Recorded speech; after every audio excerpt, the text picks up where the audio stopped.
Join करें, क्योंकि एक भी सत्र छूटने से क्या है, जो विशेष विषय हम आपको समझाना चाहते हैं, जो केंद्र विषय है इन 39 किताबों का, उसको आप मिस कर देंगे। पिछले रविवार को जो आपने सोमवार और मंगलवार को क्लास अटेंड किया था, उसका टेस्ट भी शनिवार को हुआ। मैं आशा करता हूं आप में से कई लोगों ने वो टेस्ट को दिया होगा। यदि किसी का छूट गया है तो उसके लिए भी संपर्क कर सकते हैं। आइए आज के क्लास को हम आरंभ करेंगे। प्रार्थना पूर्वक हम बैठेंगे, परमेश्वर से कहेंगे, प्रभु आप मुझसे बात करें। और ध्यान दें, मैं समझ सकता हूं नेटवर्क का इश्यू होगा, कनेक्टिविटी इश्यू होगा, आप वीडियो बंद रख सकते हैं, परंतु जितनी देर ये अध्ययन चलता है आप ध्यान पूर्वक इस अध्ययन की ओर ध्यान दें। और नोट्स बनाने की जरूरत नहीं है, आपको नोट्स दिए जाएंगे, पीडीएफ कॉपी भेजी जाती है, इसलिए आप ध्यान से सुने जो प्रभु के दास और आज के शिक्षक आपको सिखाएंगे। आज हमारे बीच में भाई अभिलाष थॉमस है कटनी से, वे आज की क्लास को लेंगे। और भाई अमृतपाल श्री गंगानगर से हमारे बीच में है, वे हमें प्रार्थना के साथ इस क्लास को आरंभ करने में सहायता करेंगे और परमेश्वर के हाथ में सौंपेंगे। भाई अमृतपाल आप हमें प्रार्थना में अगुवाई करिए और उसके तुरंत बाद भाई अभिलाष थॉमस आज की क्लास को लेंगे। आइए हम प्रार्थना करें। ब्रदर मेरी आवाज ऑडिबल है? यस। हमारे परमेश्वर पिता, हम आपको धन्यवाद और स्तुति देते हैं क्योंकि आप महान और जीवित हैं। परम पवित्र परमेश्वर, पिछले सप्ताह में परमेश्वर आपके वचन और आपके योजना हमारे उद्धार करने के संबंध में पुराने नियम के प्रथम 5 किताबों का अध्ययन करने के लिए, उसको सर्वेक्षण करने के लिए परमेश्वर आपने हमारी मदद की, सहायता की। आपका धन्यवाद और स्तुति देते हैं प्रभु। हम इस समय विशेष रूप से प्रभु आपकी उपस्थिति में एक और बार बैठना चाहते हैं। हमारी प्रार्थना है हर एक जुड़ने वाले विद्यार्थी के लिए और इस टीम के पीछे दीक्षा बाइबल ट्रेनिंग इंस्टीट्यूट जो पर्दे के पीछे रहकर कार्य कर रहे हैं उन सभी के लिए प्रभु यीशु मसीह अपना अनुग्रह और विशेष सामर्थ्य के साथ इस पूरे प्रोग्राम को परमेश्वर आप संचालित कीजिए। आपके आत्मा के सामर्थ्य में होकर प्रभु आपका वचन हर एक के हृदय में प्रकाशमान हो, ताकि परमेश्वर के वचन का मुख्य उद्देश्य और हमारे उद्धारकर्ता मसीह यीशु की पहचान और ज्ञान में, प्रकाश में उन्नति करते हुए बढ़ते जाए। प्रभु जी, जितने जुड़ चुके हैं उनके लिए धन्यवाद, जो जुड़ना चाहते हैं किसी प्रकार की समस्याओं में उनकी सहायता कर, ताकि वे समय से जुड़े और आपके वचन का अध्ययन करें। आपके दास हमारे प्रिय भाई अभिलाष जी को आपके हाथों में सौंपते हैं प्रभु जी, उन्हें भी अपना अनुग्रह दे। आज जब इतिहास की किताबों का अध्ययन करेंगे और प्रभु वो सिखाने के लिए उन्हें अपना बल और सामर्थ्य और ज्ञान और प्रकाश का आत्मा देकर सहायता करना, और हर एक के सुनने वालों के कानों को खोल दें, आंखों को खोल दें, ताकि आपके व्यवस्था की, आपके ज्ञान और प्रकाश की, वचन की बातों को समझकर, सीख कर, लागू करके आगे बढ़े। प्रभु सहायता करना प्रभु जी। तमाम विषयों को आपके हाथों में सौंपते हैं। जितने डिजिटल प्लेटफॉर्म के माध्यम से जितने भी जन जुड़े हैं उन सबों को आपके हाथों में सौंपते हैं। हर एक जन को जुड़कर, सीख कर, वचन का अध्ययन करने में और इस बाइबल अध्ययन की यात्रा में प्रभु आपका अनुभव, आपकी उपस्थिति का अनुभव करने के लिए सहायता कर। आपका धन्यवाद करते हैं क्योंकि आपने हमारी प्रार्थना को सुन लिया है। इसी विश्वास के साथ सब विषय आपके हाथों में सौंपकर प्रार्थना जल्द आने वाले उद्धार करता प्रभु यीशु के नाम से मांगते हैं, स्वीकार करें हमारे स्वर्गीय पिता। आमीन। आमीन। ब्रदर अभिलाष। परमेश्वर के नाम की महिमा हो। आप सबों को जय मसीह की। मैं महान परमेश्वर का धन्यवाद देता हूं कि प्रभु ने ये सुंदर समय दिया, ये सुंदर अवसर दिया कि इस प्रकार हम सभी प्रियजन एकत्रित हो पाएं और प्रभु के वचनों को सीख पाएं। हम अलग अलग क्षेत्र में, अलग अलग जगह में बैठे हैं और जैसा आप में से, जैसा भैया ने शुरुआत में परिचय दिया कि मैं कटनी से हूँ। ये मध्य प्रदेश का एक जिला है, कटनी जिला। और मैं आशा करता हूँ आप में से मध्य प्रदेश से भी बहुत लोग जुड़े होंगे। तो हम अलग अलग स्थानों में रहकर प्रभु ने हमें मदद किया कि हम इस प्रकार एकत्रित हो पाएं और प्रभु के वचनों को सीख पाए। हम परमेश्वर का धन्यवाद देते हैं। खास रूप से दीक्षा बाइबल ट्रेनिंग इंस्टीट्यूट के लिए भी हम परमेश्वर का धन्यवाद देते हैं, जिन्होंने इस प्रकार से इस प्लेटफॉर्म को तैयार किया कि हम सभी मिलकर परमेश्वर के वचन को सीख पाए। इसके पीछे परिश्रम करने वाले प्रियजनों के लिए हम परमेश्वर का धन्यवाद देते हैं। प्रभु ने और भी अधिक मदद करे कि आने वाले समय में इस सेवकाई को और आगे बढ़ाएं। और प्रभु ने और प्रिय भाइयों ने मुझे भी यह अवसर दिया, इसलिए मैं परमेश्वर का धन्यवाद देता हूं।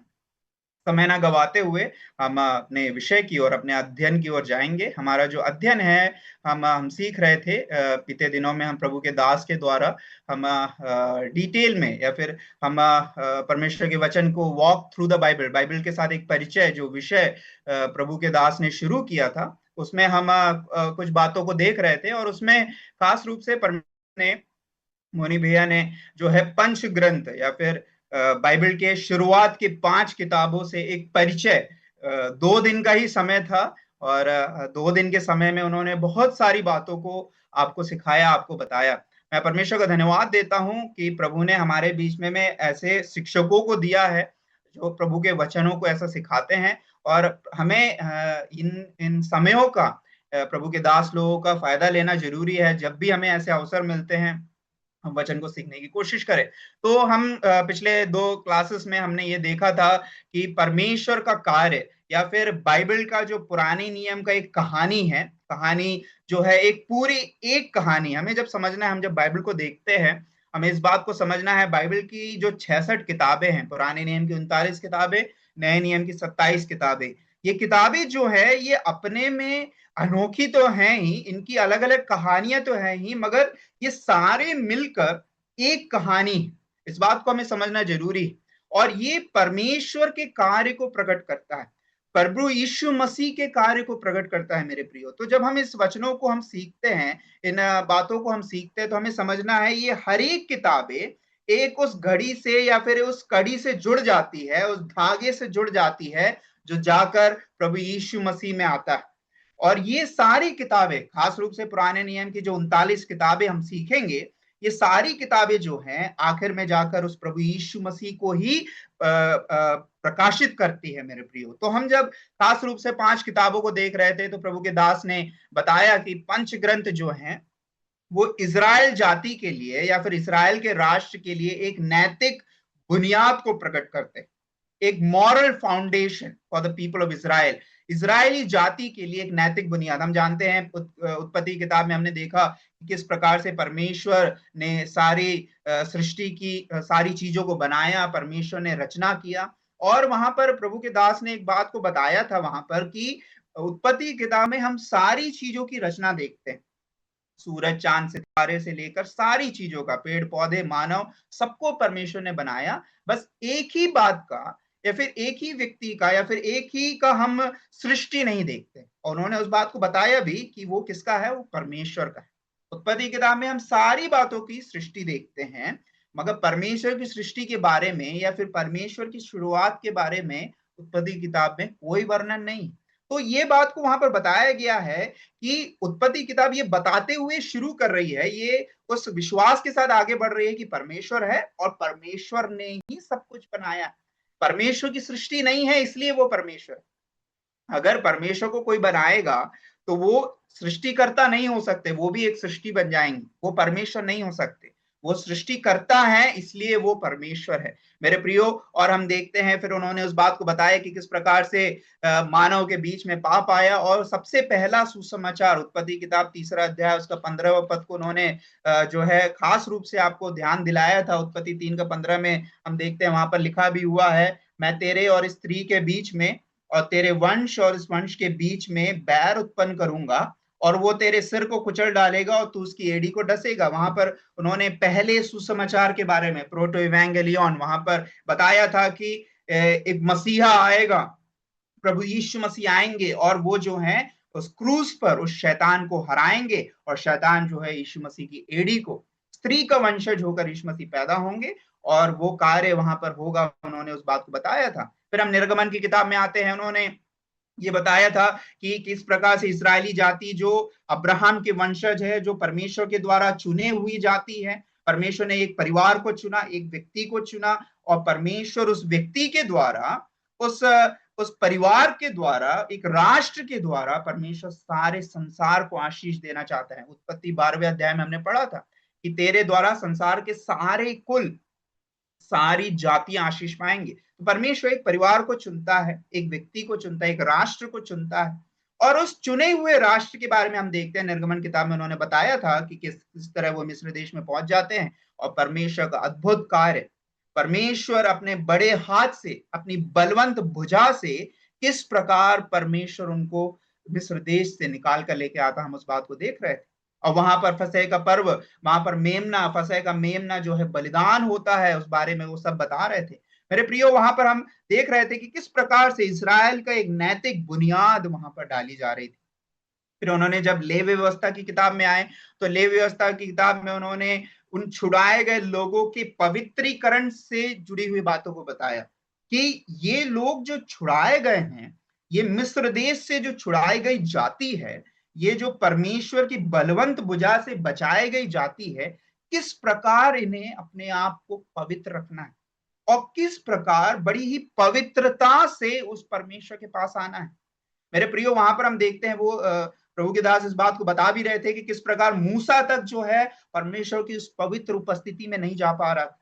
मगर जैसे ही वो बलिदान के बारे में हम देखते हैं, 5 बलिदान, पर्व और अन्य चीजों के बारे में जब हम लेवी व्यवस्था की किताब में पढ़ते हैं, तो जब वे पवित्रता से उन बलिदानों को चढ़ाकर वे प्रभु प्रभु के पास आते हैं, उस पवित्र परमेश्वर के पास आते हैं, उस पवित्र परमेश्वर के पास आना है तो पवित्रता से आना है, इन बातों को बता रहे थे। फिर गिनती किताब में आते हैं कि किस प्रकार वे लोग जो परमेश्वर ने जिन्हें छुड़ाया, जिन्हें जिन्हें परमेश्वर ने पवित्र बनाया, वे लोग किस प्रकार से कुड़कुड़ाने लगते हैं, परमेश्वर की आज्ञा का उल्लंघन करते हैं। और परमेश्वर उनसे कहता है कि तुम मेरे वायदा किए हुए प्रवेश उस देश में तुम प्रवेश करने नहीं पाओगे। परमेश्वर इस प्रकार की जो है निर्णय वहां पर लेता है। फिर व्यवस्था विवरण में हम आते हैं, तो हम वहां पर हम देखते हैं कि किस प्रकार परमेश्वर जो है मूसा के द्वारा कुछ बातों को उन्हें बताता है। सीरीज ऑफ वहां पर स्पीचेस, वहां पर देखते हैं संदेश की एक श्रृंखला जो है मूसा वहां पर जो है इजरायली जाति को बताता है और उन्हें समझाता है कि विजय जीवन जीने के लिए परमेश्वर पर भरोसा करना है। परमेश्वर के अलावा, परमेश्वर की आज्ञा को माने बिना वे विजय जीवन नहीं बिता सकते। अगर वे परमेश्वर की आज्ञा का पालन करेंगे, वे आशीष को पाएंगे। अगर वे परमेश्वर की आज्ञा का उल्लंघन करेंगे, तो परमेश्वर के द्वारा दंड को वे पाएंगे। तो ये 5 किताबों में हम इजराइल की एक नैतिक बुनियाद को हम देखते हैं, किस प्रकार जो है उनकी वो नैतिक बुनियाद डाली जाती है मसीह के आगमन के लिए, और इजराइल जो है वो जो है तैयार होता है। फिर हम जो हमारा जो विषय है, ऐतिहासिक किताबों पे जो हमारा जो अध्ययन है, वो खास रूप से हम आज और कल में 3 किताबों का अध्ययन करेंगे, यहोशू, न्यायियों और रूत। जो है कुल मिला के ऐतिहासिक पुस्तकें जो है 12 पुस्तकें हैं, यहोशू से लेकर एस्तेर तक। वो पूरी किताबें जो है आज और कल में नहीं होगा। आज कल में हम यहोशू, न्यायियों और रूत को हम सीखेंगे।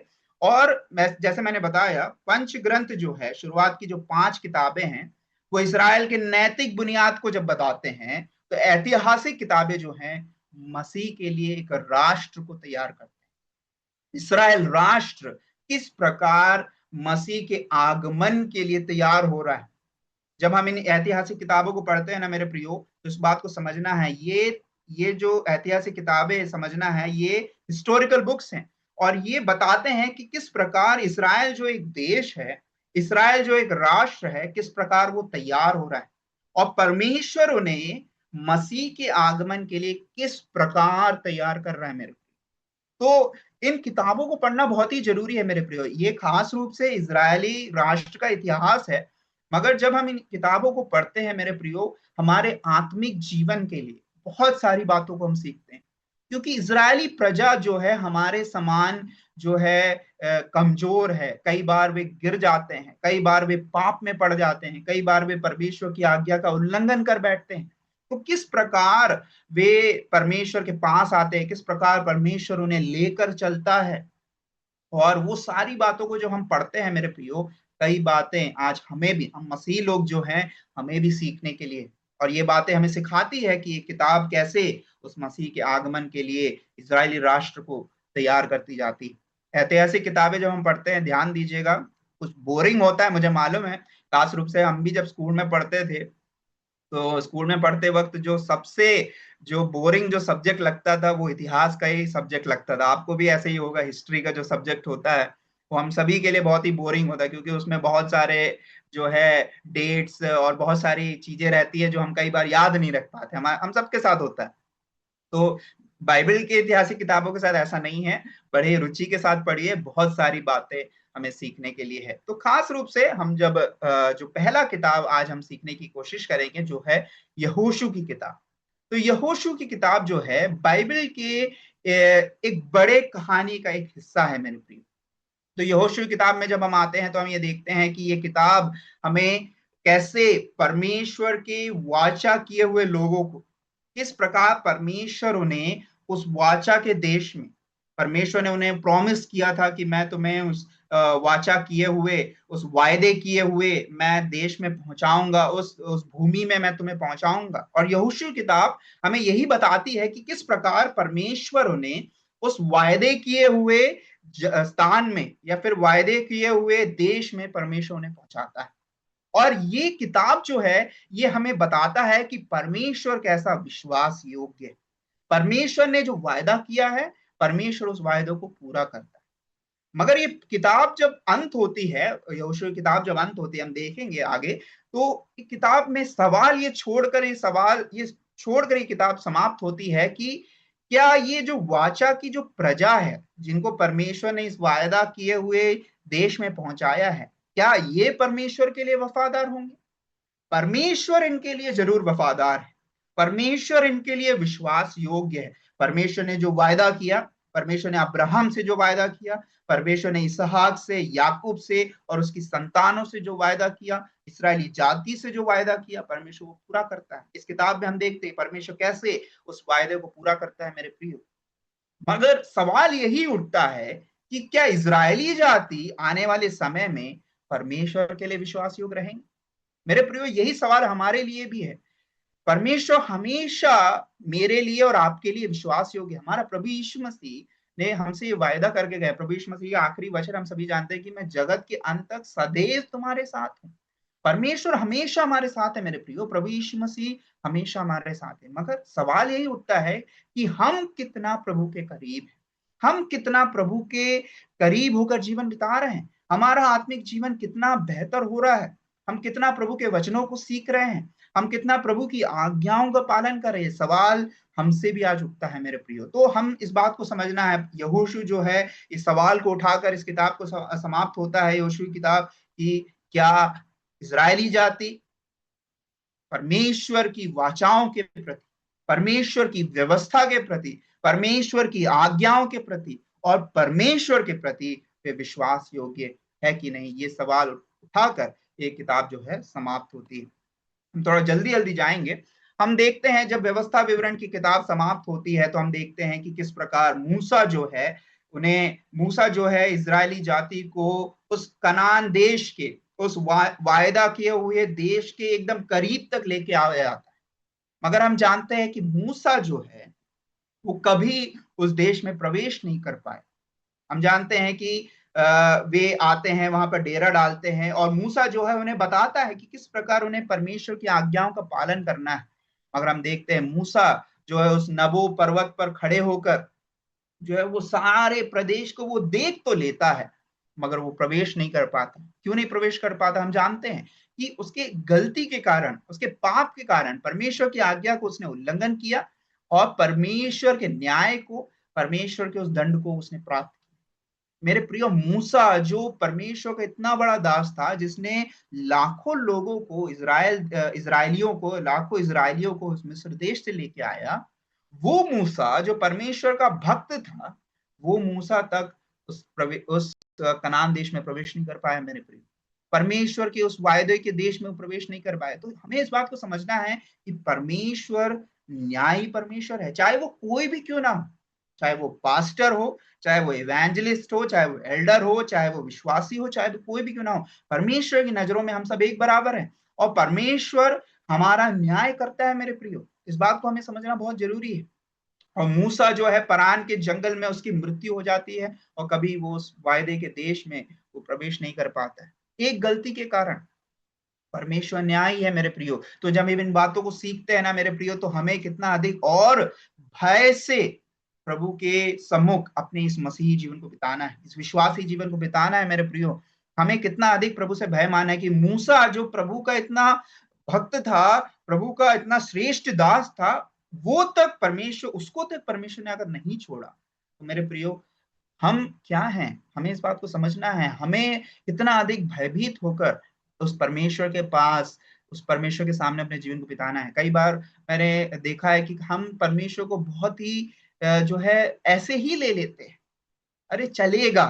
हम भारतीयों का एक होता है ना, अरे सब चलेगा, काम चलाते हैं हम लोग ना। परमेश्वर के साथ भी कई बार हम लोग काम चलाने लगते हैं, मेरे प्रियो, बहुत ही गलत है।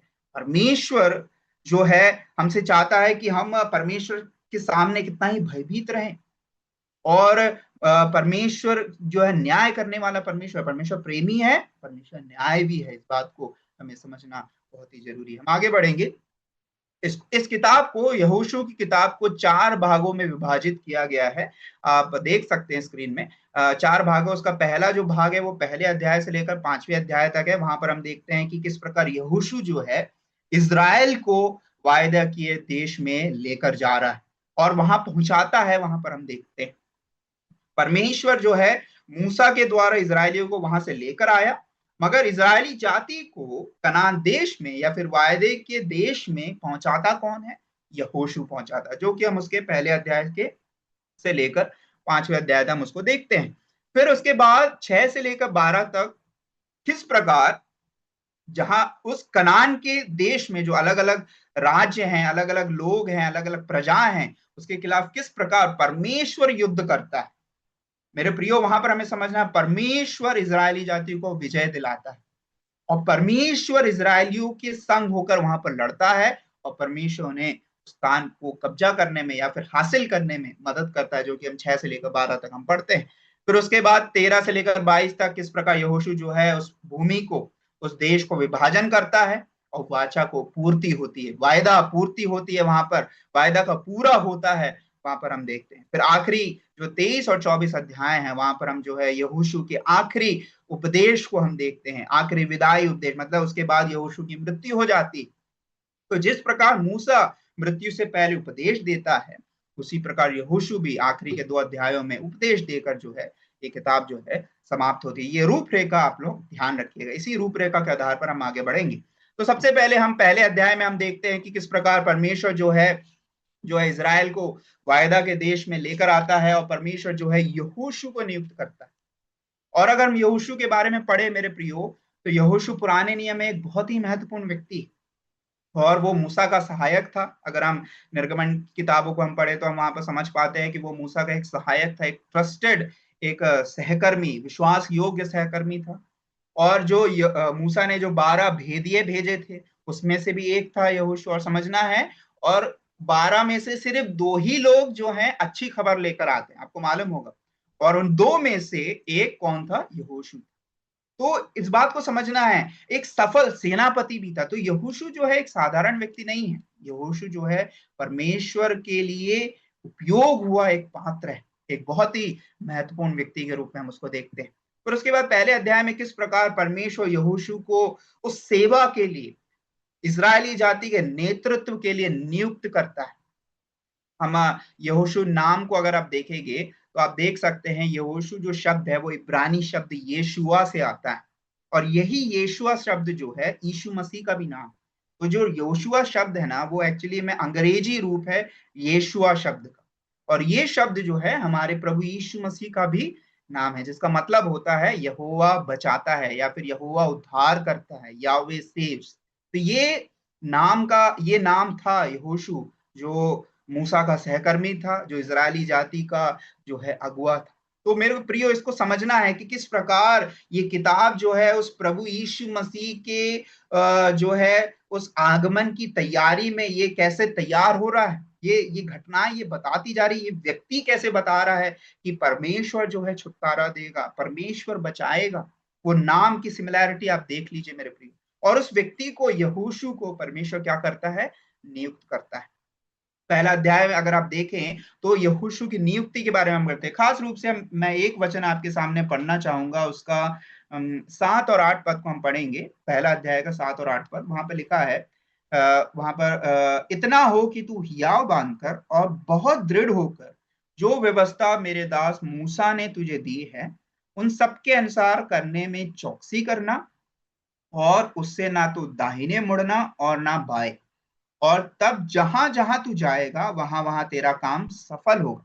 व्यवस्था की ये पुस्तक तेरे चित्त से कभी ना उतरने पाए, इसी में दिन रात ध्यान दिए रहना, इसलिए कि जो कुछ इसमें लिखा है उसके अनुसार करने की तू चौकसी करे, क्योंकि ऐसा ही करने से तेरे सब काम सफल होंगे और तू प्रभावशाली होगा। यहाँ पर यहोशू से परमेश्वर जब यहोशू को नियुक्त कर रहा है उस कार्य के लिए, परमेश्वर उसे आदेश दे रहा है, तो परमेश्वर से क्या बोल रहा है? व्यवस्था की ये पुस्तक तेरे चित्त से ना हटने पाए। मेरे प्रियो, आज हमारे मसीही जीवन में भी एक ही बात जो है हमें आगे लेकर जा सकती है।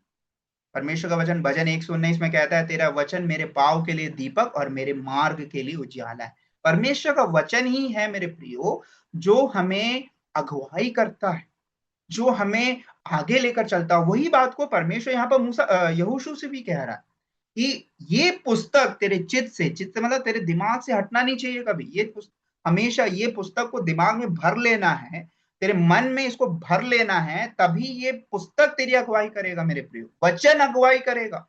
उस समय यहोशू के पास तो सिर्फ मूसा के 5 किताबें ही थी, आज हमारे पास 66 किताबें हैं मेरे प्रियो। मैं ये सवाल आपके सामने रखकर मैं आगे बढ़ना चाहूंगा कि ये वचन को हम कितना पढ़ते हैं मेरे प्रियो। ये हम क्या हर दिन बाइबल पढ़ने में हम समय बिताते हैं? जितना अधिक हम पढ़ेंगे उतना अधिक हम जो है परिपक्व होंगे, उतना अधिक हम प्रभु के इच्छा को जान पाएंगे। लोग पूछते हैं प्रभु की इच्छा क्या है, प्रभु की इच्छा क्या है? प्रभु की इच्छा परमेश्वर का वचन है मेरे प्रियो। प्रभु के वचन को अगर हम सीखेंगे, समझेंगे, पढ़ेंगे, प्रभु की इच्छा को हम जानेंगे और हम आगे बढ़ पाएंगे। तो हर दिन हमें पढ़ना है, साल में कम से कम एक बार बाइबल को पूरा खत्म करना है। ये हम सभी के लिए है मेरे प्रियो। एक से ज्यादा बार हम पढ़ सकते हैं, मगर कम से कम मिनिमम एक बार खत्म करना बहुत ही जरूरी है। तब हम जो है परमेश्वर के वचनों में हम आगे बढ़ पाएंगे। हम जो है हम मूसा की जो है हम देख रहे थे कि किस प्रकार परमेश्वर ने यहोशू को नियुक्त किया। फिर आगे हम देखते हैं कि किस प्रकार लेखक जो है मूसा को लेखक जो है यहोशू को एक नए मूसा के रूप में प्रस्तुत करता है, एक न्यू मोसेस। व्यवस्था विवरण तक हम देखते हैं कि मूसा जो है किस प्रकार इस्राएली जातियों का नेतृत्व कर रहा है। और जब हम यहाँ पर ये घटनाओं को जब हम पढ़ते हैं तो इस्राएली जातियों के सामने एक व्यक्ति जो खड़ा है, जो उनका नेतृत्व कर रहा है, एक नया मूसा है। उसका पहला अध्याय उसका 3 पद में लिखा है, उस वचन के अनुसार जो मैंने मूसा से कहा, अर्थात जिस जिस स्थान पर तुम पाँव धरोगे वो सब मैं तुम्हें दे देता हूँ। पहला अध्याय का 3 पद। फिर आगे इन पदों को अगर आप पढ़ेंगे तो वहां पर परमेश्वर किस प्रकार देखते हैं कि परमेश्वर किस प्रकार यहोशू को मूसा के समान उपयोग कर रहा है। मूसा की तरह यहोशू जो है लोगों से व्यवस्था का पालन करने का आह्वान करता है। फिर यहोशू किस प्रकार हम देखते हैं भेदियों को भेजता है, दूसरे अध्याय में हम देखेंगे। फिर किस प्रकार वो इजरायली जो पाप करते हैं उनके बीच में मध्यस्थता का काम करता है। मूसा ने भी मध्यस्थता का काम किया, उसी प्रकार यहोशू भी करता है। और जिस प्रकार मूसा ने उन्हें आज्ञा दिया कि परमेश्वर के वचन को पालन करो, उसी प्रकार यहोशू भी उन्हें बताता है। तो यहाँ पर एक मूसा, एक नए मूसा के रूप में यहोशू जो है प्रस्तुत किया जा रहा है। पूरे किताब में अगर आप पढ़ेंगे तो आप समझेंगे कि इस्राएली जाति जब यहोशू को देख रहे हैं तो वे समझ रहे हैं कि ये कोई साधारण व्यक्ति नहीं है, ही इज मोसेस, ये मूसा है। ये जो है मूसा का सहकर्मी नहीं बस नहीं है, ये एक नए मूसा है जो परमेश्वर ने खड़ा किया है। परमेश्वर हमें सहायता करे इस बात को हम समझें कि परमेश्वर किस प्रकार तैयार करता है। मेरे प्रियो, इस बात को समझना, मूसा मर गया, मूसा की मृत्यु हो गई। तो जब मूसा की मृत्यु हो गई तो हमें समझना है कि परमेश्वर का काम वहां पर समाप्त नहीं हो गया। परमेश्वर एक नए व्यक्ति को खड़ा करता है जो मूसा के समान प्रभावशाली। मेरे प्रियो, हमें समझना है परमेश्वर मेरे और आपको देखकर काम नहीं करता है कि हम अगर प्रभु का सेवा करेंगे, प्रभु का कार्य करेंगे तब प्रभु की सेवा आगे बढ़ेगी। नहीं, परमेश्वर किसी से बंधा हुआ नहीं, ये परमेश्वर का काम है। परमेश्वर काम आगे बढ़ाएगा। परमेश्वर उपयोग करता है लोगों को, अलग अलग लोगों को उपयोग करता है। अगर प्रभु मुझे और आपको उपयोग कर रहा है तो हम अनुग्रहित लोग हैं मेरे प्रिय। परमेश्वर सबको उपयोग नहीं करता है। परमेश्वर अगर मुझे और आपको उपयोग कर रहा है अपनी महिमा के लिए, अपने सुसमाचार के प्रचार करने के लिए, अगर प्रभु यीशु मसीह मुझे और आपको उपयोग कर रहे हैं तो आप अनुग्रहित हैं मेरे प्रियो, आप आशीषित हैं, आप धन्य लोग हैं। तो उस बात को समझना है, हमारे द्वारा बस काम नहीं होगा। परमेश्वर प्रभु जो अलग अलग लोगों के द्वारा परमेश्वर अपने कार्य को आगे बढ़ा सकता है। यहोशू के जीवन से हम ये देखते हैं। हम दूसरे अध्याय में आते हैं, हम जल्दी आगे बढ़ेंगे। दूसरे अध्याय में हमें एक स्त्री के विश्वास को हम देखते हैं। वो स्त्री का नाम है राहब। जब दूसरे अध्याय जब शुरू होता है तो वहां पर हम देखते हैं कि यहोशू जो है भेदियों को भेजता है।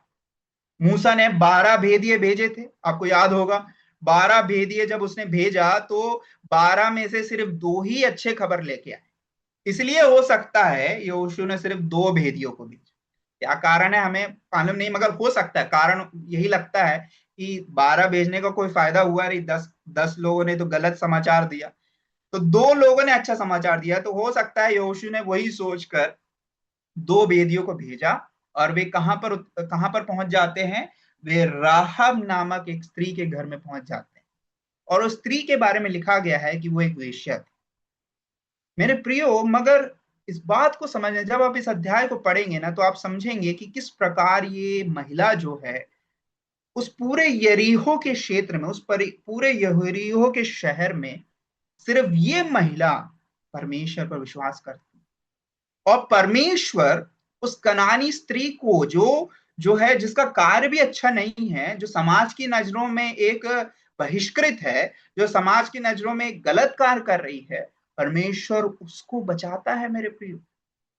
क्यों बचाता है? उसके विश्वास के कारण। अगर आप इब्रानियों की पुस्तक उसका 11वां अध्याय उसका 31वां पद को हम पढ़ेंगे, हम जल्दी से उस वचन को हम देखेंगे। इब्रानियों की पुस्तक उसका 11वां अध्याय जो है विश्वास के वीरों के बारे में बताया गया। उसके 31वें पद में लिखा है, विश्वास ही से राहाब वेश्या ने आज्ञा ना मानने वालों के साथ नष्ट नहीं हुई, इसलिए कि उसने भेदियों को कुशल से रखा। मेरे प्रियो, पूरा जो यरीहो जो शहर जो है नष्ट हो जाता, हम आगे आप उस बात को देखेंगे, मगर परमेश्वर इस स्त्री को बचा लेता है। क्यों? क्योंकि वो विश्वास करती है। अगर आप उसका 9वां पद को आप पढ़ेंगे, तो 9 से लेकर 10, 11 को आप पढ़ेंगे, तो वहां पर 11वां पद को खास रूप से वहां पर लिखा है, ये सुनते ही हमारा मन पिघल गया और तुम्हारे कारण किसी के जी में जी ना रहा, क्योंकि तुम्हारा परमेश्वर यहोवा ऊपर के आकाश का और नीचे की पृथ्वी का परमेश्वर है। वहां पर राहब इस बात को, अपने विश्वास का प्रकटीकरण दे रही थी कि इज़राइल का परमेश्वर यहोवा परमेश्वर ही सच्चा परमेश्वर है। और वो भेदियों को बचाती है। वहां जो सैनिक लोग आ जाते हैं उनको मारने के लिए, तो भेदियों को वो बचा लेती है, उन्हें छिपा लेती है और अपने विश्वास के कार्य को भी वो प्रकट करती है। याकूब की किताब में हम देखते हैं उस बात को। मेरे प्रियो, यहाँ इस बात को समझना है, परमेश्वर ये नहीं देखता कि हम क्या हैं। परमेश्वर हमारी योग्यता को नहीं देखता। अगर हम राहब के बारे में पढ़े तो प्रभु यीशु मसीह की वंशावली में तक राहब का नाम है मेरे प्रिय। मतलब ये प्रभु यीशु मसीह के परदादियों में जो है, बहुत जो ऊपर अगर हम जाएंगे, तो दाऊद के वंशावली में, प्रभु यीशु मसीह की वंशावली में, मसीह की वंशावली में किसका नाम आ जाता है? एक ऐसी महिला का जिसे समाज जो है पसंद नहीं करता, जिसे समाज जो है बहिष्कृत करता है, जिसको कहता है कि ये महिला गलत है। मेरे प्रियो, उस महिला के द्वारा प्रभु कार्य करता है। क्यों करता है? क्योंकि उसने विश्वास किया। मेरे प्रियो, प्रभु आज भी ऐसे ही, प्रभु अयोग्य प्राणियों को यूज करता है, उपयोग करता है मेरे प्रियो। अगर आप 1 कुरिन्थियों 1 अध्याय उसका 27 और 28 हम सभी जानते हैं, परमेश्वर ने जगत के निर्बलों को चुन लिया कि बलवानों को लज्जित करें। परमेश्वर ने जगत के जो है ज्ञानवानों को नहीं चुना मेरे प्रियो, अज्ञानियों को चुना, मूर्खों को चुना है कि ज्ञानवानों को लज्जित करें। जब हम 1 कुरिन्थियों 1 अध्याय पढ़ेंगे तो वहां पर हम देखते हैं कि संसार की नजरों में बड़ी बातें क्या क्या है। संसार जो है पद को बड़ा मानता है, बड़ी शिक्षा को बड़ा मानता है। अगर आपने पीएचडी किया है, बड़े बड़े शिक्षा आपने प्राप्त की है, तो आपको बहुत आदर मिलेगा, आपको सम्मान मिलेगा। अगर आप जो है अच्छे ऑफिसर हैं, अच्छे बड़े पद हैं, मंत्री हैं, नेता हैं, तो आपको बहुत आदर मिलेगा। अगर आपके पास बहुत धन है तो आपको बहुत आदर मिलेगा, आपकी बहुत पहचान है तो आपको आदर मिलेगा। तो संसार जो है इन सब चीजों को जो है महत्व देता, वैल्यू देता। जब 1 कुरिन्थियों 1 अध्याय पढ़ेंगे ना मेरे प्रियो, वहां पर लिखा हुआ है परमेश्वर इन सब चीजों को जो है कूड़ा समझता है मेरे प्रियो। परमेश्वर इन सब चीजों को कचरा समझता है, परमेश्वर इन सबको नीचे रखता है। और परमेश्वर उस घूरे से, जो ऐसे लोग जिनको कोई वैल्यू नहीं है, जिनका कोई महत्व नहीं है, परमेश्वर ने उपयोग करता है। प्रभु आज भी वैसा ही। अगर हम सोचते हैं, अगर मैं सोचूं कि मैं बहुत कुछ हूं, मैं बहुत बड़ा हूं, मैं बहुत ज्ञानी हूं, प्रभु मुझे उपयोग नहीं करेगा मेरे प्रियो। आपके साथ भी वैसा ही। हम जब प्रभु के सामने अपने आप को नम्र करेंगे, प्रभु के सामने अपने आप को दीन करेंगे मेरे प्रियो, प्रभु हमें उपयोग करेगा, प्रभु हमें आगे बढ़ाएगा, प्रभु हमें अपनी महिमा के लिए उपयोग करेगा। यहां पर वही बात है, राहब जो एक ऐसी स्त्री थी जो अयोग्य थी, सबके सामने वो अयोग्य थी, प्रभु उसे बचाता है और किसकी वंशावली में लेके आता है? प्रभु यीशु मसीह की वंशावली में लेके आता है मेरे प्रियो। सोचिए आप, इस बात को समझना है, प्रभु यीशु मसीह जो मसीहा है, जो परमेश्वर है, प्रभु यीशु मसीह की वंशावली में। तो आपको समझ में आ रहा है ना किस प्रकार ये राष्ट्र को परमेश्वर तैयार कर रहे हैं मसीह के आगमन के लिए। राहब के विश्वास को हम देखते हैं। हम आगे बढ़ेंगे, तीसरे और चौथे अध्याय में हम देखते हैं कि परमेश्वर जो है उन्हें मदद करता है यरदन नदी को पार करने में। यरदन नदी जो है इजरायली जाति जो है पार करती है। वहां पर अगर आप तीसरे अध्याय को पढ़ेंगे तो जब वे यरदन नदी के पास पहुंचते हैं तो यरदन नदी का पानी जो है उफान में रहता है, क्योंकि वो जो है कटनी का समय रहता है मेरे प्रियो। तो कटनी के समय में पानी जो है भरकर बहता है, क्योंकि यरदन नदी जो है हमेशा, यरदन नदी में उतना पानी नहीं रहता, इस बात को समझना है। कुछ लोग ऐसा बोलते हैं कि यरदन नदी को पार करना तो बहुत ही आसान था क्योंकि उसमें हमेशा पानी नहीं रहता, मगर वहां पर अगर आप उसका तीसरा अध्याय उसके पदों को आप पढ़ेंगे, 15वें पद को लिखा है, वहां पर लिखा है कि यरदन नदी में कटनी के समय में पानी जो है बहुत ऊंचाई तक बहता था। मतलब उस समय यरदन नदी बहुत चौड़ी थी, आसान नहीं था यरदन नदी को पार करना। मगर वहां पर समझना है, परमेश्वर ने उनसे कहा कि यरदन नदी का पानी बंद हो जाए। कब बंद हो जाएगा? जब याजक लोग प्रभु की वाचा के संदूक, आर्क ऑफ द कवेनेंट, जो वाचा का संदूक है, उसको लेकर जब अपने पैरों को पानी में रखेंगे और जिस समय, जिस क्षण उनके पैर पानी को छुएंगे, जो है पानी रुक जाएगा। मतलब एक दीवार खड़ी हो जाएगी। यहां पर भी देखिए, मूसा के समान, मूसा के समय में लाल समुद्र दो भाग हो जाता है ना, मतलब यहाँ पर यरदन नदी दो भाग नहीं होता है, मतलब वो जो बेहतर आ रहा है वो रुक जाता है और सूखी भूमि उनके सामने आ जाती है।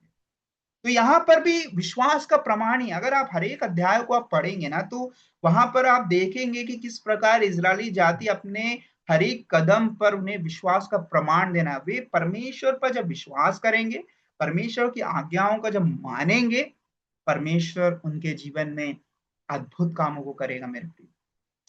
परमेश्वर उनसे यही चाहता है कि तुम विश्वास के साथ कदम रखो, और विश्वास के साथ जब कदम उन्होंने रखा तो हम देखते हैं कि वहां पर हम देखते हैं कि जो यरदन नदी है वो जो है क्या होता है, जो है रुक जाता है, उसका पानी रुक जाता है और परमेश्वर वहां पर अद्भुत कार्य करता है और वो यरदन नदी से यरदन नदी से वे पार हो जाते हैं और वे कनान देश में प्रवेश करते हैं। तीसरे और चौथे अध्याय में जो है इसी बात को बताया गया है। और उसके बाद जो है पांचवें अध्याय में आते हैं। पांचवा अध्याय जो है एक बहुत ही महत्वपूर्ण अध्याय है। यहोशू की किताब जो पांचवा अध्याय बहुत ही महत्वपूर्ण अध्याय है। ये अध्याय में जो है वहां पर जो नई पीढ़ी है, आप जानते हैं कि 20 साल के ऊपर जितने भी थे वे सब जो है मरुभूमि में मर जाते हैं और उनकी संतानें जो है वे नई पीढ़ी जो है कनान देश में प्रवेश करती या फिर वायदा के प्रदेश में प्रवेश करती, तो उनका खतना नहीं हुआ होता है। तो हम देखते हैं कि वहां पर उनका खतना किया जाता है। तो खतना क्या है?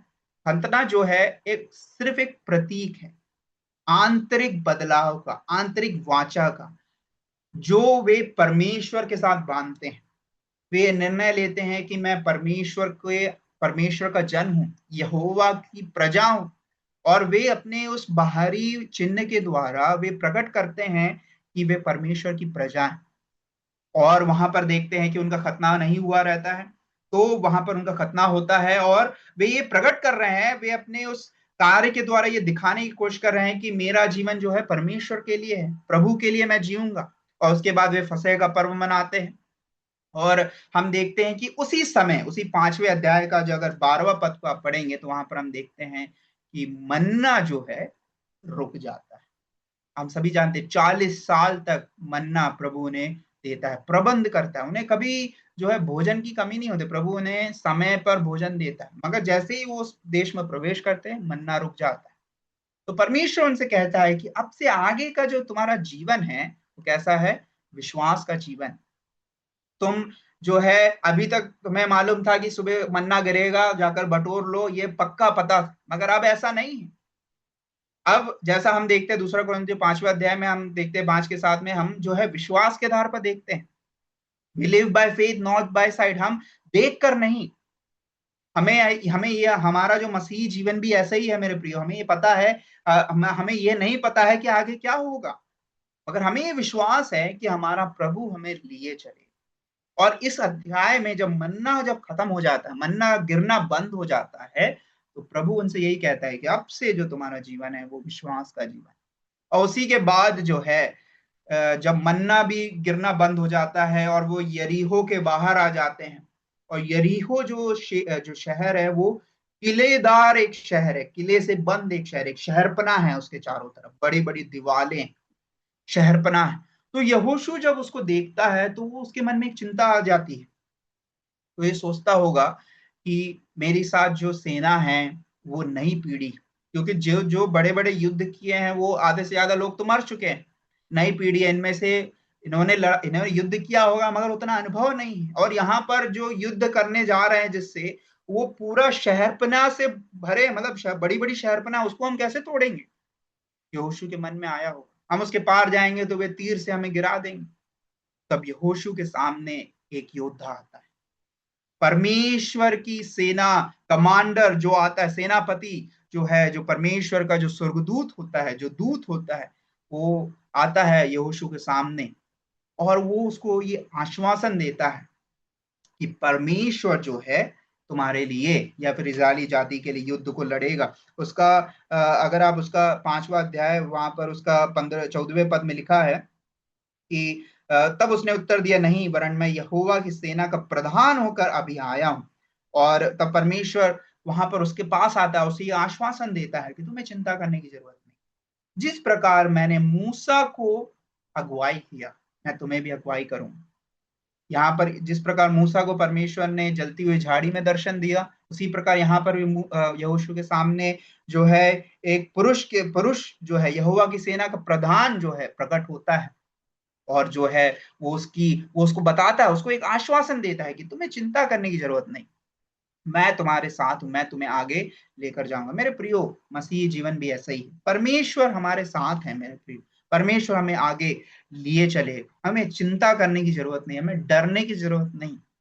हमारे साथ हमारा परमेश्वर है, हमारा प्रभु यीशु मसीह हमारे हाथ को लेकर आगे बढ़ते जाए, चाहे कैसी भी तूफानें आए मेरे प्रियो, वो हमें अपने हाथ में ले ले, वो हमें छोड़ेगा नहीं, वो हमें जो है हमारे हाथ को त्यागेगा नहीं। वो एक अच्छा पिता है मेरे प्रिय, वो हमारे हाथ को पकड़े रहता है, वो हमारे हाथ को छोड़ता नहीं। वो हमारा प्रेमी पिता है जो हमें आगे लेकर जाते जाएगा। परमेश्वर यहाँ पर परमेश्वर जो है यहोशू से कहता है कि तुम्हें जो है डरने की जरूरत नहीं, परमेश्वर तुम्हारे लिए युद्ध करेगा। हम वहां पर देखते हैं। फिर उसके 6वें अध्याय में जब हम आते हैं, 6वें अध्याय से जो है दूसरा, इस किताब का जो दूसरा भाग को हम देखते हैं, वहां पर हम देखते हैं किस प्रकार परमेश्वर जो है कनानियों के खिलाफ परमेश्वर जो है युद्ध करेगा, 6वें अध्याय से लेकर 12वें अध्याय तक। तो 6वें अध्याय में हम 6वें अध्याय से 12वें अध्याय तक हम जो है अलग अलग युद्धों को देखते हैं जो परमेश्वर जो है कनानियों के खिलाफ लड़ता है। खास रूप से 6 से लेकर 8 तक हम 2 युद्धों को देखते हैं, एक है यरीहो के खिलाफ और एक है ए शहर के खिलाफ, उसको हम देखेंगे। और उसके बाद 9 से 12 तक हम जो है कई युद्धों को देखते हैं जो संक्षिप्त में दिया गया है, उसको हम ज्यादा डिटेल में नहीं जाएंगे, मगर 6 से लेकर 8 तक जो दो युद्ध हैं उनको हम देखेंगे। तो सबसे पहला जो अध्याय 6 को जब हम पढ़ते हैं तो वहां पर हम देखते हैं कि परमेश्वर जो है यरीहो के खिलाफ युद्ध करता है। और यरीहो एक ऐसा शहर था जो जिसका अर्थ है, यरीहो जो है जिसका अर्थ होता है चंद्रमा, जो यहाँ पर जो है नक्षत्रीय जो है जिसकी पूजा की जाती। तो यहाँ पर परमेश्वर ने इजरायली जाति को ये आज्ञा दिया कि इस शहर को तुम भाला तलवार तीर से नहीं जीतने वाले, तुम्हें क्या करना है? परमेश्वर ने उन्हें आज्ञा दिया कि 7 याजक होंगे, 7 तुरहियां होंगी, 7 दिन तक, और 7 दिन तक तुम्हें उस शहरपनाह के चारों तरफ चक्कर लगाना है। और 7वें दिन में क्या करना है? 7 बार चक्कर लगाना है।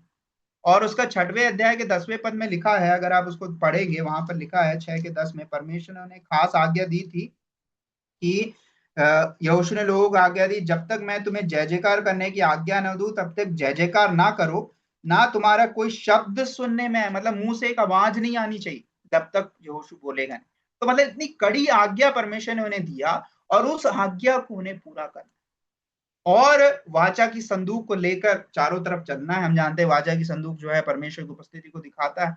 और परमेश्वर ने उनके विश्वास की परीक्षा की। कितने दिन तक? 7 दिन तक। 7 दिन तक। आपको क्या आप सोच कर देखिए, जब इस शहरपनाह के चारों तरफ चक्कर लगा रहे हैं तो पहले दिन तो यरीहो के लोग डर गए होंगे। हाँ, पहले से ही वो डरे हुए थे, इसलिए उन्होंने बंद कर दिया। फिर 1 दिन हो गया, 2 दिन हो गया, 3 दिन हो गया, कुछ नहीं हो रहा है, तो यरीहो के लोग भी इनका मजाक उड़ाने लगे होंगे कि कुछ नहीं होने वाला है। तो मेरे प्रियो, 7 दिन तक एक एक बात को उन्हें पालन करना पड़ा। और जब 7 दिन तक पूरी आज्ञाओं को उन्होंने पालन किया तो परमेश्वर ने अद्भुत काम किया। शहरपनाह जो है गिर गई और वो उन्होंने उस यरीहो के शहर पर विजय को हासिल किया, जीत को हासिल किया। मेरे प्रियो, तो ये अध्याय हमें बताता है मेरे प्रियो कि परमेश्वर की आज्ञा को पालन करना कितना जरूरी है। अगर विजय को हासिल करना है, परमेश्वर वहां पर विश्वास की परीक्षा ले रहा है। उन्हें नहीं पता था कि क्या होगा, परमेश्वर ने जो बोला बस उनको करना है, आंख बंद कर। तो वही है मसीह जीवन भी मेरे प्रियो। हम जो प्रभु के लोग हैं, हमारा भी प्रभु ने जो जो आज्ञा दी है, हम उनको पालन करते हुए हम आगे बढ़ते हैं। 7वें अध्याय में हम देखते हैं कि उन्होंने जो है आज्ञाओं का जो है पालन नहीं किया। परमेश्वर को जो समर्पित था उसमें से एक व्यक्ति था अकान करके, आप उस घटना को पढ़ेंगे। वो व्यक्ति जो है किस प्रकार उससे चुरा लेता है, परमेश्वर से चुरा लेता है, परमेश्वर की चीजों को चुराता है। और परमेश्वर वहां पर हम देते हैं उनका न्याय करता है, उनको दंड देता है और वे हार जाते। एक छोटे से शहर से वे हार जाते हैं। बड़े बड़े शहर यरीहो को उन्होंने हरा दिया, मगर यहाँ पर छोटे से शहर आई से हार जाते हैं। क्योंकि परमेश्वर उन्होंने बताता है कि विजय तुम अपने बल से नहीं कर जीत रहे हो। ये विजय जो तुम्हें मिल रहा है ये अपने बल से नहीं मिल रहा, परमेश्वर तुम्हें दे रहा है। और जब परमेश्वर की आज्ञा का उल्लंघन करोगे, परमेश्वर न्याय करेगा। मेरे प्रियो, हमें भी परमेश्वर से चोरी नहीं करना है। जो परमेश्वर का है वो परमेश्वर को ही देना है। जो महिमा परमेश्वर की है वो परमेश्वर को देना है। कई बार मैंने कई लोगों को देखा है, कई बार हमारे जीवन से भी हो जाता है कि हम अपनी बड़ाई करने लगते हैं। हम ये सोचते हैं कि मेरे द्वारा वो हो रहा है, मेरे द्वारा ये हो रहा है। मेरे प्रियो, नहीं, हम अयोग्य पात्र हैं। हम सिर्फ ये धन्यवाद देना है कि ये प्रभु आप मुझे उपयोग कर रहा है। हम इस बात को धन्यवाद दें, प्रभु आपके अनुग्रह के लिए मुझ जैसे अयोग्य को, जैसा हम देख गीत भी गाते हैं ना, योग्यता से बढ़कर प्रभु ने मुझे और आपको दिया है। मेरे प्रियो, उस बात को समझना बहुत ही जरूरी है। घमंड करने के लिए हमारे पास कुछ नहीं, सब कुछ परमेश्वर का दिया हुआ है। और यहाँ पर इजरायली जाति को परमेश्वर सिखाता है। वे जब हारते हैं, प्रभु उन्हें सिखाता है कि वायदे किए गए देश में उन्हें इस बात को ध्यान देना जरूरी है कि परमेश्वर की आज्ञा मानना कितना महत्वपूर्ण है। और अगर वे परमेश्वर की आज्ञा को नहीं मानेंगे तो उन्हें विजय प्राप्त नहीं होगा, वे हार को प्राप्त करेंगे। वहां पर हम देखते हैं फिर 9 से 12 तक हम देखते हैं कि किस प्रकार कनानी राज्यों पर, राजाओं पर जो है वे विजय जो है प्राप्त करते हैं। किस प्रकार परमेश्वर जो है इजराइल जो है इजराइल के साथ होकर इजराइल के लिए लड़ता है, कनानी राजाओं से लड़ता है। और किस प्रकार परमेश्वर जो है उनमें से भी एक राष्ट्र को, जो गिबोनी जो कहलाते हैं, वे भी छल से ही क्यों ना हो, वे परमेश्वर पर विश्वास करते हैं और परमेश्वर जो है उन्हें छोड़ देता, हम देखते हैं। और बाकी सारे जो हैं वहां पर जो कनानी राष्ट्र होते हैं, कनानी जो देश होते हैं, कनानी लोग जो होते हैं, वे सब जो है क्या हो जाते हैं, नष्ट किए जाते हैं। यहाँ पर हमें देखना है कि परमेश्वर किस प्रकार यहोशू के द्वारा, हम 6 से लेकर जो है मुख्य भाग में अगर हम देखेंगे तो वहां पर हम देखते हैं किस प्रकार परमेश्वर यहोशू के द्वारा अलग अलग जो है राजाओं पर विजय को हासिल करता है। फिर उसके बाद तीसरा भाग में हम आ जाते हैं, जो कि 13वें अध्याय से लेकर 22वें अध्याय तक है। ये जो भाग है ये बहुत ही डिटेल में है। ये खास रूप से इस अध्याय में क्या होता है, यहोशू जो है बूढ़ा हो चुका है। यहोशू जो है अब उसका समय अंत है, मतलब उसका अंत का समय बहुत ही नजदीक था। तो वो क्या करता है, इजराइल की गोत्रों में क्या करता है, वो जो उन्होंने जो विजय हासिल किया जो देश है वो जो है वो बांट देता है। और ये अध्याय जब हम पढ़ते हैं 13 से लेकर 22वें अध्याय तक, हमें थोड़ा बोरिंग लगेगा, हम ऊब जाएंगे। अगर इन अध्यायों को जब आप पढ़ेंगे ना तो आप समझेंगे ये इजरायलियों के लिए बहुत ही महत्वपूर्ण। और ये बात को हमें बताता है कि परमेश्वर ने अब्राहम से जो वाचा बांधी वो परमेश्वर ने पूरा किया। परमेश्वर ने अब्राहम से वाचा बांधी थी कि मैं तुम्हें वायदे के देश में लेके जाऊंगा, जहां परमेश्वर की आशीषों को वे प्राप्त करेंगे, परमेश्वर के द्वारा वे चलेंगे, और इस बात को परमेश्वर पूरा करता है। परमेश्वर विश्वास योग्य रहता है। हम इस जब अध्याय को पढ़ते हैं 13 से लेकर 22 तक हम अध्याय को पढ़ते हैं, तो हम ये सीखते हैं कि परमेश्वर जो वायदा किया, हमने उत्पत्ति 3:15 में हम क्या देखा कि परमेश्वर स्त्री के वंशज के द्वारा परमेश्वर जो है मसीहा को भेजेगा, वो मसीहा जो है शैतान के सर को कुचलेगा। तो वो वायदा जो है परमेश्वर जो कर रहा है वो पूरा करेगा। तो इस अध्याय के द्वारा हम समझ पाते हैं कि परमेश्वर जो वायदा करता है परमेश्वर वो पूरा करता है। परमेश्वर का जो परमेश्वर ने जो विश्वास योग्यता जो दिखाई है वो परमेश्वर आगे भी दिखाता रहे। हम इस अध्याय में देखते हैं, अगर आप देखेंगे यहाँ पर, अगर आप मैप देख सकते हैं, जो नक्शा है इस प्रकार से बांटा गया था कि किस प्रकार पूर्वी और पश्चिमी तरफ अलग अलग लोगों को दिया गया। मनुष्य और जो है दान, नप्ताली, आशेर, अलग अलग लोगों को जो है अलग अलग स्थान दिया गया। फिर दक्षिणी तरफ अगर आप देखेंगे तो यहूदा के प्रदेश वहां पर हम देखते हैं बिन्यामीन को दिया गया और शिमोन को दिया गया। तो अलग अलग जो गोत्र थे, जो इजराइल के थे, परमेश्वर ने यहोशू के द्वारा अलग अलग प्रांतों को दे देता है, और परमेश्वर अपनी वाचा को वहां पर क्या करता है, पूरा करता है। तो 13वां अध्याय के 1 से लेकर 6 पद हम देखते हैं किस प्रकार वे उस देश में बसते हैं, वायदा के देश पर। फिर यरदन के पूर्व में विरासत प्रदान करता है, यरदन के पश्चिम में विरासत प्रदान करता है। फिर 20वें अध्याय में जब आप पाएंगे तो वहां पर शरण के शहर के बारे में बताया गया। आपने पढ़ा होगा, जब आप शुरुआत की 5 किताबों को पढ़ेंगे तो वहां पर जो है शरण शहरों को वहां पर बताया गया है। तो यहाँ पर अलग अलग शहरों को दिया गया कि अगर किसी से गलती से किसी की मृत्यु हो गई, किसी को मार दिया, तो वो इन शहरों में आकर शरण हासिल कर सकता है। वो एक बहुत ही डिटेल का एक विषय है, आप पढ़ सकते हैं। फिर उसके बाद लेवियों के लिए आप जानते हैं कि लेवी जो है परमेश्वर के लोग थे, परमेश्वर उनका भाग था, परमेश्वर ही उनकी भूमि थी, परमेश्वर ही उनका सब कुछ था। तो मगर लेवियों को भी कुछ शहर दिए गए जहां पर लेवी जो है रह सकते हैं, जहां पर वे उनको परमेश्वर ने भूमि दिया, परमेश्वर ने जगह दिया। उन बातों को जो है 21वें अध्याय में दिया गया है। फिर उसके बाद जो है पूर्वी जनजातियां, जो खास रूप से रूबेन, जो मनुष्य, गाद जो है, इन लोगों को, पश्चिम के लोगों को मदद करती है कि वे उन जगहों में बस जाएं। जब वे बस जाते हैं तो पूर्वी जनजातियां जो है अपने अपने क्षेत्रों में वापस चले जाती है, जो हम 22वें अध्याय में हम देखते हैं। तो इन बातों को हमें देखना है कि परमेश्वर सबके लिए परमेश्वर सोचता है। इज़राइल के हर एक लोगों के लिए, हर एक जाति के लिए, लेवियों के लिए भी हो, हर एक कार्य के लिए परमेश्वर, हर एक इंसान के लिए परमेश्वर सोचता है। और बाइबल में अगर आप देखें तो हर एक विषय पर आप देखेंगे तो परमेश्वर जो है किसी को भूलता नहीं है। मेरे प्रिय, हम सभी को परमेश्वर ध्यान देता है, परमेश्वर हम सभी के लिए परमेश्वर सोचता है, और परमेश्वर जो है अपने वाचाओं को पूरा करता है। आखिरी बात में हम देखते हैं कि किस प्रकार परमेश्वर यहोशू के द्वारा परमेश्वर जो है उन्हें अंतिम उपदेश देता है, अंतिम संदेश के द्वारा परमेश्वर वहां पर ये समाप्त जो है ये किताब समाप्त होती है। परमेश्वर के उस कार्य को बताकर जो है यहोशू समाप्त करता है। वो बताता है कि यहोशू ने लोगों को मूसा की व्यवस्था का पालन करने के लिए प्रोत्साहन किया, ताकि वे प्रभु से लिपटे रहें और केवल प्रभु से प्रेम करें। परमेश्वर ने उन्हें, यहोशू ने उन्हें बताया कि परमेश्वर की व्यवस्था को अगर पालन करोगे तो परमेश्वर की आशीष को प्राप्त करोगे। उन्हें चेतावनी भी दिया, यहोशू 23वां अध्याय उसके 16वें पद में उसने चेतावनी भी दिया कि अगर वाचा का उल्लंघन करोगे तो उन्हें निर्वासित कर दिया जाए। देखते हैं आगे के अध्याय में, आप आगे की किताबों में आप पढ़ेंगे कि किस प्रकार उन्होंने वाचा को जब भी उल्लंघन किया परमेश्वर ने उन्हें दंड दिया। तो इन अध्यायों में, इन किताबों में हम देख रहे थे कि परमेश्वर ने अपनी विश्वास योग्यता को दिखाया, परमेश्वर ने उस वाचा को पूरा किया। यहोशू किताब ये बताती है कि किस प्रकार इज़राइल जो राष्ट्र है, इज़राइल जो देश है, उस वायदे की वो देश में आकर बसते हैं, परमेश्वर के वायदों को वे अपने जीवन में अनुभव करते हैं, और वे राष्ट्र के रूप पर तैयार होते हैं मसीह के आगमन के।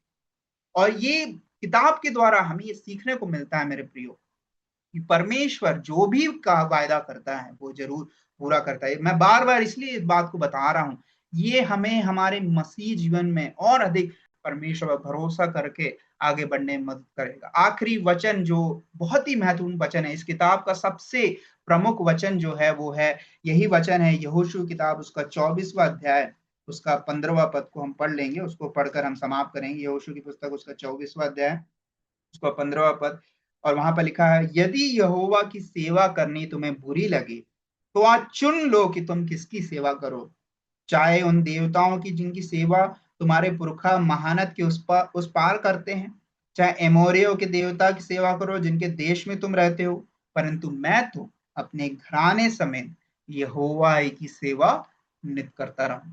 एक सवाल छोड़कर यहोशू जाता है।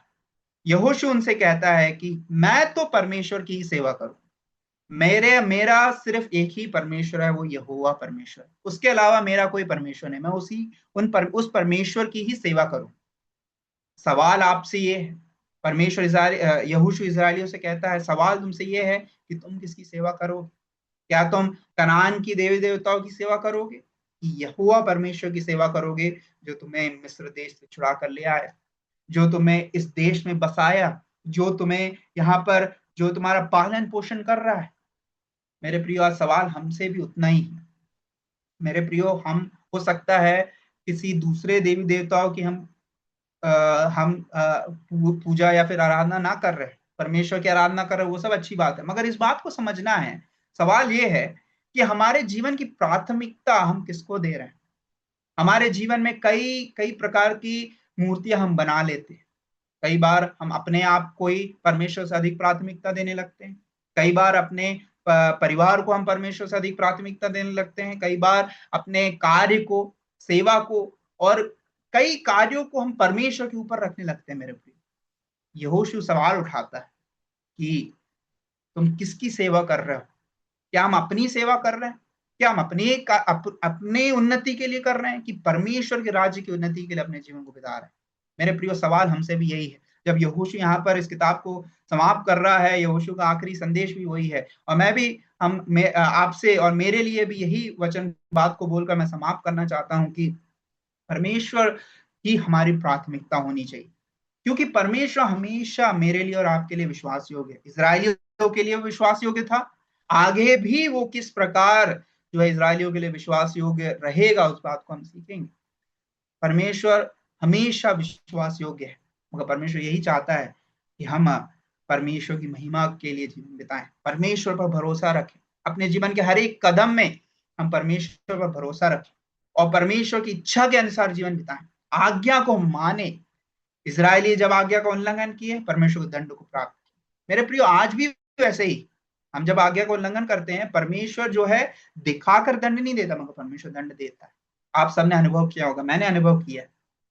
मेरे प्रियो, इस बात को समझना, बड़ी गंभीरता से परमेश्वर को भय मानते हुए, परमेश्वर को प्राथमिकता देते हुए अपने मसीह जीवन में हम आगे बढ़ते जाए। तो इस किताब के द्वारा हम ये देख रहे थे कि किस प्रकार परमेश्वर इजरायली राष्ट्र को तैयार करता है और मसीह के आगमन के लिए, और राष्ट्रीय तौर पर भी तैयार होते हैं। परमेश्वर उन्हें उस स्थान में पहुंचाता है, उस देश में पहुंचाता है, और परमेश्वर अपने वायदों को पूरा करता है और हमेशा पूरा भी करेगा। इस बात को हम समझे और अपने मसीह जीवन में हम आगे बढ़े। परमेश्वर के नाम की महिमा हो। ये समय दिया इसलिए हम परमेश्वर का धन्यवाद देते हैं। कल हम फिर इकट्ठा होंगे और हम इस बातों को सीखने की कोशिश करेंगे।